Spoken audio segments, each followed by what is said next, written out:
जय श्री हरि। सनातनी tales by राज में आप सभी का स्वागत है। आज हम आपको दधीची के अस्थिदान की कथा सुनाने जा रहे हैं। एक बार की बात है, सभी देवता दधीची के आश्रम पर गए और उनसे बोले, देव, हमने पूर्व काल में जो यहाँ अस्त्र शस्त्र रख दिए थे वे सब हमें दे दिए जाएं। यह सुनकर दधीची ने हंसते हुए कहा, बड़भागी देवताओं, आपके उन अस्त्रों को तो बहुत काल से यहाँ व्यर्थ रखा हुआ जानकर मैंने पी लिया है। उनकी यह बात सुनकर देवता बहुत चिंतित हुए और पुनः ब्रह्मा जी के पास लौटकर मुनि की सब बातें सुनाई। तब ब्रह्मा जी ने सबके अभिष्ट कार्य की सिद्धि के लिए देवताओं से कहा, तुम लोग दधीची से उनकी हड्डियां ही मांगो। मांगने पर वे देंगे, इसमें तनी भी संशय नहीं है। ब्रह्मा जी की बात सुनकर इंद्र बोले, वृत्रासुर नामक जो दैत्यराज है उसे विश्वकर्मा ने उत्पन्न किया है, अतः वह ब्राह्मण है। यद्यपि वह निरंतर अत्यंत क्रूरतापूर्ण कर्म करने वाला है, तथापि ब्राह्मण होने के कारण मैं उसका वध कैसे कर सकता हूँ।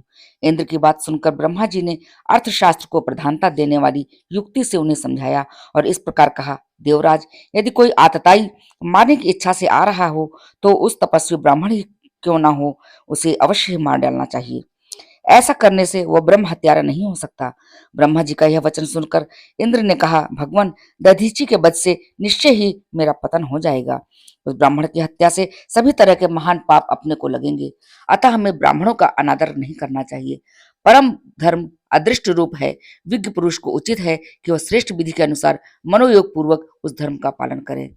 इंद्र के निःस्पृह वचन सुनकर ब्रह्मा जी बोले, देवेंद्र, तुम अपनी बुद्धि के अनुसार बर्ताव करो और शीघ्र ही दधीची के पास जाओ।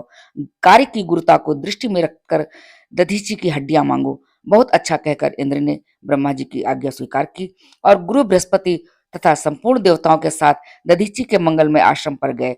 वह आश्रम नाना प्रकार के जीव जंतुओं से संयुक्त होने पर भी पारस्परिक बैर भाव से रहित था। वहां बिल्ली और चूहे एक दूसरे को देखकर प्रसन्न होते थे। एक ही स्थान पर सिंह, हाथिनियां, हाथी के बच्चे, हाथी परस्पर आपस में मिलकर क्रीड़ाएं करते थे। नेवलाओं के साथ मिले हुए सर्प एक दूसरे से आनंद का अनुभव करते थे। ऐसी ऐसी अनेक आश्चर्य भरी बातें उस आश्रम पर दिखाई देती थी। दधीची मुनि अपने उत्तम तेज से सूर्य अथवा दूसरे अग्निदेव की भांति प्रकाशित हो रहे थे। उनके साथ उनके धर्मपत्नी सुवर्चा भी थी। जैसे सावित्री के साथ ब्रह्मा जी शोभा पाते हैं, उसी प्रकार वे मुनि श्रेष्ठ दधीची भी अपने धर्म पत्नी के साथ सुशोभित थे। संपूर्ण देवता ने मुनि का दर्शन करके उन्हें प्रणाम किया और इस प्रकार कहा, मुनि, हमें पहले से ही विदित है कि आप तीनों लोकों में सबसे बड़े दाता हैं। देवताओं की यह बात सुनकर मुनि श्रेष्ठ दधीची बोले, श्रेष्ठ देवगण, आप लोग किस काम के लिए यहाँ आए हैं, उसे बतावें। मैं आपकी मुंह मांगी वस्तु अवश्य दूंगा, इसमें संदेह नहीं है। मेरी बात कभी मिथ्या नहीं होती। तब अपना स्वार्थ सिद्ध करने की इच्छा वाले सब देवता एक साथ बोले, ब्राह्मण, हम लोग भयभीत होकर आपके दर्शन की अभिलाषा से यहाँ आए हैं। उनकी यह बात सुनकर दधीची ने कहा, बताइए, आप लोगों के लिए क्या देना है। यूं कहकर महर्षि ने अपनी पत्नी को आश्रम के भीतर भेज दिया। तदंतर देवता बोले, विप्रवर, आप अपने शरीर की हड्डियां हमें अर्पित करें जिनसे दैत्यों का संहार हो। महर्षि ने कहा, मैंने हड्डियां आपको दे दी। तब देवता बोले, भगवान, आपके जीते जी इन हड्डियों को हम कैसे प्राप्त कर सकते हैं। ब्रह्मर्षि ने हंसकर उत्तर दिया, बस क्षण भर खड़े रहिए, मैं अपना शरीर अभी त्याग देता हूँ। ऐसा कहकर दधीची ने समाधि लगा ली। उस परम समाधि के द्वारा अपना शरीर त्याग कर वे तत्काल उस ब्रह्मधाम में चले गए, जहां से फिर इस संसार में लौटना नहीं पड़ता। इस प्रकार भगवान शंकर के प्रिय भक्त मुनिवर दधीची परोपकार के लिए शरीर त्याग कर ब्रह्म पद को प्राप्त हुए। तदंतर महर्षि दधीची को ब्रह्म लीन हुआ देख इंद्र ने सुरभि को बुलाकर कहा, तुम दधीची के शरीर को चाटो। बहुत अच्छा कहकर सुरभि ने तत्काल दधीची के शरीर को चाटना आरंभ कर दिया। उसने सब ओर से चाट कर उस शरीर को मांस रहित कर दिया। तब देवताओं ने वे हड्डियां ले ली और उनके शस्त्र बनाए। उनकी पीठ की हड्डी से वज्र बना और सिर की हड्डी से ब्रह्मशिर नामक अस्त्र तैयार किया गया। ऋषि के शरीर की जो और भी बहुत सी हड्डियां थी, उन्हें भी उस समय देवताओं ने ग्रहण कर लिया। इस प्रकार अस्त्र शस्त्रों का निर्माण करके महान बल पराक्रम से संपन्न हुए देवता वृत्रासुर को मारने के लिए उद्यत हो बड़ी उतावली के साथ स्वर्ग में चले गए।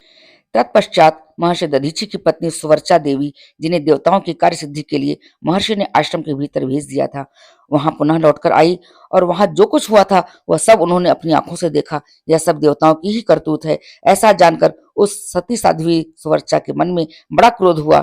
उन्होंने अत्यंत रुष्ट होकर शाप देते हुए कहा, देवता आज से संतानहीन रहें।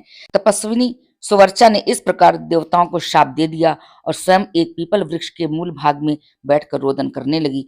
इसी समय उनके उदर से महात्मा दधीचि के पुत्र महातेजस्वी पिप्पलाद प्रकट हुए। माता सुवर्चा प्यासी आंखों से पुत्र पिप्पलाद की ओर देखती हुई हंसकर बोली, महाभाग, तुम दीर्घ काल तक इस वृक्ष के समीप ही रहना। तुम मेरे आशीर्वाद से शीघ्र ही ऋषियों में श्रेष्ठ स्थान प्राप्त करोगे। अपने पुत्र के प्रति ऐसा कहकर साध्वी सुवर्चा श्रेष्ठ समाधि लगाकर पति के समीप चली गई। इस प्रकार उन्होंने पति के साथ सत्यलोक को प्राप्त किया। विश्वकर्मा के तप से दैत्य वृत्तासुर की उत्पत्ति हुई थी, जिसको मारने के लिए देवताओं ने महर्षि दधीचि की हड्डियों से अस्त्र शस्त्र बनाए थे। ये थी दधीचि की अस्थिदान की कहानी। अगर आपको ये कहानी अच्छी लगी हो तो मेरे चैनल को लाइक करें, शेयर करें।